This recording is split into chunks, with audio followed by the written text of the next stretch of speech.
ابھی 2 خطاب تو میں نے اپنے کانوں سے سنا. مولانا محمد عمر عابدین قاسم مدنی صاحب اور حضرت مولانا انوار اللہ فرق صاحب کا، اور غالباً حضرت مولانا ثناء الہدیٰ صاحب نے بھی خطاب فرمایا ہے، اور مولانا آفتاب غازی صاحب نے بھی اپنی باتیں کہی. اب اس وقت 1 بجنے میں چند منٹ باقی رہ گئے ہیں، لیکن مجھے بتایا گیا کہ جماعت ظہر کی 1:30 بجے ہوتی ہے، تو اس سے فائدہ اٹھاتے ہوئے میں 5-10 منٹ اپنی بات عرض کر کے انشاءاللہ آپ لوگوں کو یہ موقع حاصل ہوگا کہ آپ مسجد میں جا کر نماز پڑھیں. جو باتیں آپ نے ابھی تک سنی ہیں وہ اس موضوع سے متعلق بہت کافی ہے. میں نے ابھی اوپر آتے ہوئے دیکھا کہ نیچے ماشاءاللہ ہماری بہنوں کی اور بچیوں کی بھی ایک اچھی خاصی تعداد ہے. یہ بہت اچھی بات ہے. علماء کو، دینی خدمت گزاروں کو، سماج کی معزز شخصیتوں کو سوچنا چاہیے کہ ہم نے عورتوں تک دین کی بات پہنچانے کا کوئی پلیٹ فارم قائم نہیں کیا. جمعہ میں خطبے سے پہلے بیان ہوتا ہے اکثر مسجدوں میں. اس کے سننے والے کون ہوتے ہیں؟ مرد ہوتے ہیں. عیدین میں بیان ہوتا ہے، اس بیان کو کون لوگ سنتے ہیں؟ مرد حضرات سنتے ہیں. مگر یہ اپنی مسجد کے اذان ہے جی، جو اس مسجد کی جب اذانوں کو بتا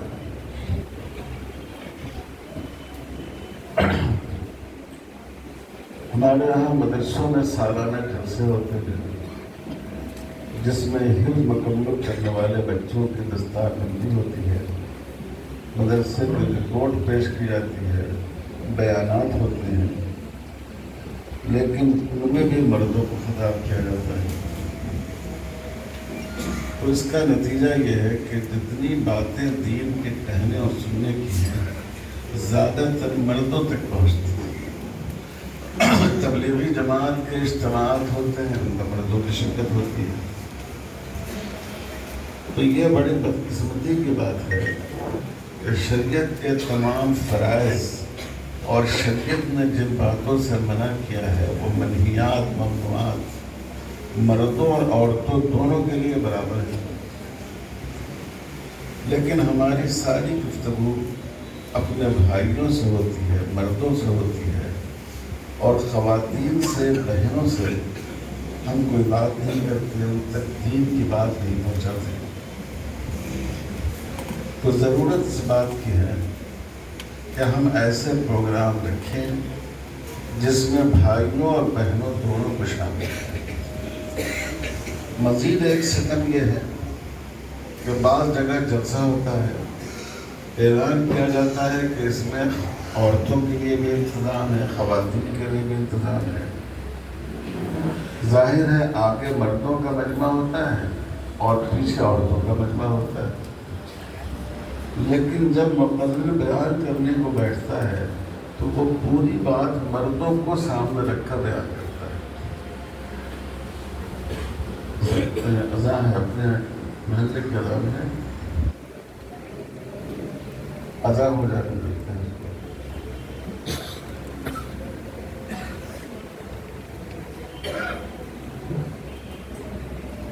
صدر کے زمانے میں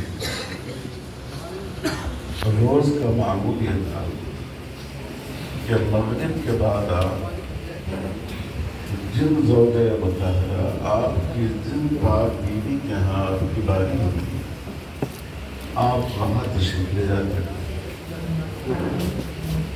اور وہاں آپ لوگوں کو نصیحت کرتے، دین کی باتیں بتاتے، جو دوسری خواتین ہیں وہ بھی وہاں پہنچ جاتی ہیں، خاص کر اگر ان کو حضور صلی اللہ علیہ وسلم سے کوئی ایسا مسئلہ پوچھنا ہوتا جس کا خصوصی تعلق عورتوں سے ہوتا تو وہ پہلے سے ازواج مطہرات سے گزارش کرتی کہ آپ اس مجلس میں حضور سے یہ مسئلہ پوچھیے گا، ہمیں تو پوچھنے میں حجاب ہوگا، حیا ہوگا، آپ حضور کے نکاح میں آپ یہ مسئلہ پوچھیے گا تاکہ میں براہ راست حضور صلی اللہ علیہ وسلم سے اس سوال کا جواب جان سکوں۔ یہ تو روز کا معمول تھا۔ ایک دفعہ خواتین نے حضور صلی اللہ علیہ وسلم سے شکایت کی، اللہ کے رسول جو آپ کی مجلس ہوتی ہے، کیونکہ مسجد میں بھی اس وقت اتنا زمانہ فتنے کا نہیں تھا، تو آگے مردوں کی صف ہوتی تھی، بیچ میں بچوں کی، پیچھے عورتوں کی، تو آپ جو نصیحت فرماتے ہیں، مسائل بتاتے ہیں، احکام کی رہنمائی کرتے ہیں، یہ مرد حضرات ہم پر غالب آ جاتے ہیں، یہ اپنی بات پوچھتے ہیں، ہم آپ سے پوچھ نہیں پاتے ہیں، ہم اپنی بات آپ تک پہنچا نہیں پاتے ہیں، اس لیے ایک دن آپ خاص طور پر ہمارے لیے مقرر فرما دیجیے۔ یہ بخاری شریف کی روایت ہے، رسول اقدس صلی اللہ علیہ وسلم نے ان کے لیے ایک دن متعین فرما دیا، اور حدیث کی شرح کرنے والوں نے لکھا ہے کہ وہ جمعرات کا دن تھا۔ اس دن حضور صلی اللہ علیہ وسلم خاص طور پر عورتوں سے خطاب کرتے تھے اور ان کی رہنمائی فرماتے تھے۔ تو یہ بات میں اس لیے عرض کر رہا ہوں کہ بہت سے لوگوں کو عورتوں سے شکایت ہوتی ہے، شکایت زیادہ مردوں کی کہ آپ نے خواتین تک، اپنی بیٹیوں تک، بیویوں تک، بہنوں تک، اپنی ماؤں تک دین کی بات پہنچانے کا انتظام ہی نہیں کیا۔ تو مجھے یہ بات بہت اچھی لگی، اور یہ 2 منزلیں ہیں، نیچے کی منزل میں خواتین ہیں، اوپر کے آپ حضرات ہیں۔ تو میں چاہتا ہوں کہ ایسا نہ ہو کہ ساری باتیں مردوں ہی کے حصے میں چلی جائیں، بیچاری عورتوں کے حصے میں کچھ نہیں آئے۔ تو میں اپنی بہنوں اور بچیوں کی نسبت سے 2 باتیں کہنا چاہتا ہوں۔ ایک بات یہ ہے کہ اسلام میں آپ کو کتنی اہمیت دی گئی ہے، اور دوسری بات یہ ہے کہ اس اہمیت کا تقاضا کیا ہے۔ ایک عورت کی زندگی شروع ہوتی ہے بیٹی کی حیثیت سے، جب وہ کسی ماں باپ کے گھر میں پیدا ہوتی ہے۔ رسول اللہ صلی اللہ علیہ وسلم نے ارشاد فرمایا کہ جس کی 2 بیٹیاں ہوں اور بیٹے بھی ہوں، وہ بیٹوں کو بیٹیوں پر ترجیح دیے بغیر بیٹی کی پرورش کرے تو وہ اور ہم جنت میں اس طرح ہوں گے جیسے یہ 2 انگلیاں ہیں۔ بیٹوں کے بارے میں آپ نے یہ فضیلت نہیں بیان کی کہ جو بیٹے کی پرورش کرے وہ جنت میں ہمارے ساتھ اس طرح ہوگا۔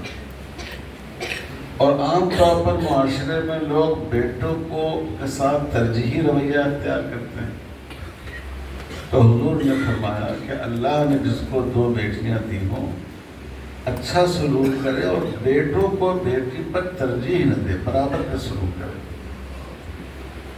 تو وہ اور ہم جنت میں اس طرح ہوں گے جیسے یہ 2 انگلیاں ہیں۔ ایک صحابی نے پوچھا، اللہ کے رسول کسی کو ایک ہی بیٹے ہو؟ آپ